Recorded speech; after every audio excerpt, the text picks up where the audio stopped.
Nobody mourns the wicked, and we're going to have a discussion about this. We all know the opinions that I have about this glorious book. And for me, this was the remedy to all the ills that could be found within The Wizard of Oz by L. Frank Baum. Yeah, that's the name. Yet, ironically, as much as I feel like this is a remedy to The Wizard of Oz, many people dislike this book. And I don't understand why. Some articles that I read after reading this book was describing how they felt like Gregory Maguire's Wicked was almost a perversion of using L. Frank Baum's world and characters, using it to derive moral meanings and political messages that apparently were non-existent in The Wizard of Oz. Did I read a different book? Like, to everybody else, has they read this book and thought it was this, and this book thinking it was this?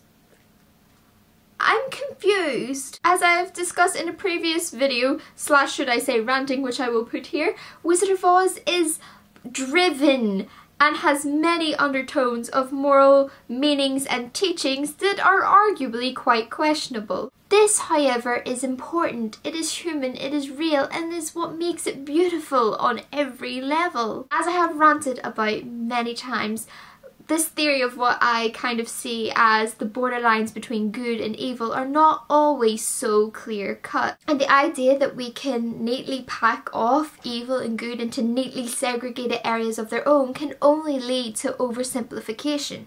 It also assumes that the actions taken by one person is going to be understood by all, and that is definitely not always the case. Ultimately, somebody views the actions that is apparently being committed by one people and they use that as a means to define them. However, those within a position of power also have the ability to be able to wield that power and use it as a means to shield themselves from negative stigmatization and to protect themselves from not being defined a way that they do not want to be defined. For me, it's an important examination of media and how their representation ultimately define people itself. If a person only has their perception of the Wicked Witch of the West from The Wizard of Oz, they're only going to view her as this woman who was villainous and evil that ran on a tyrannous campaign for her own selfish means.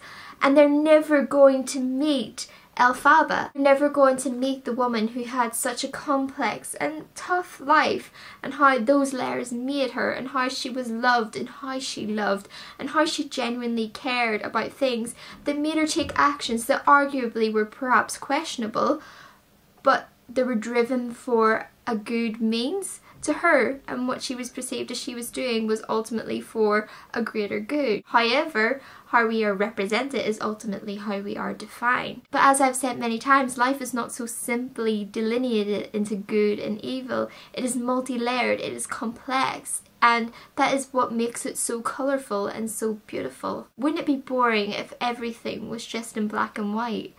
And it's not so simple. However, I think it's also important to look at how we define ourselves and how Elphaba used witchcraft as a means to empower herself. Now this actually comes back historically, and I promise I will stop talking about witches at some point, but I love it as a fascinating subject because historically this is what women would do too. Women who were in a lower position of power had the ability to use witchcraft as a means to empower themselves.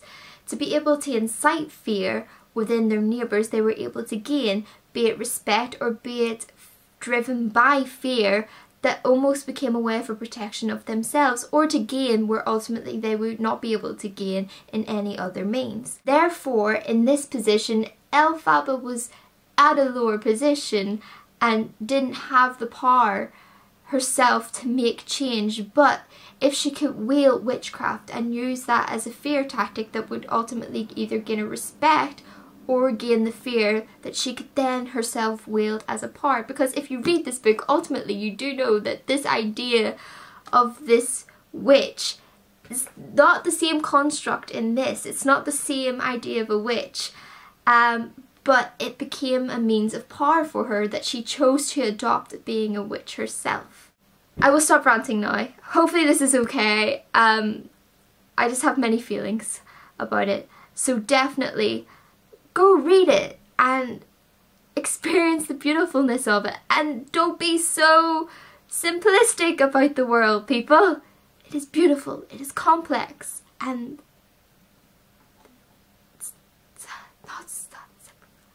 I'm going to stop now. Okay. What house would you be in? Well, I'm representing right now because I'm Hufflepuff from the bottom to the top. Yeah.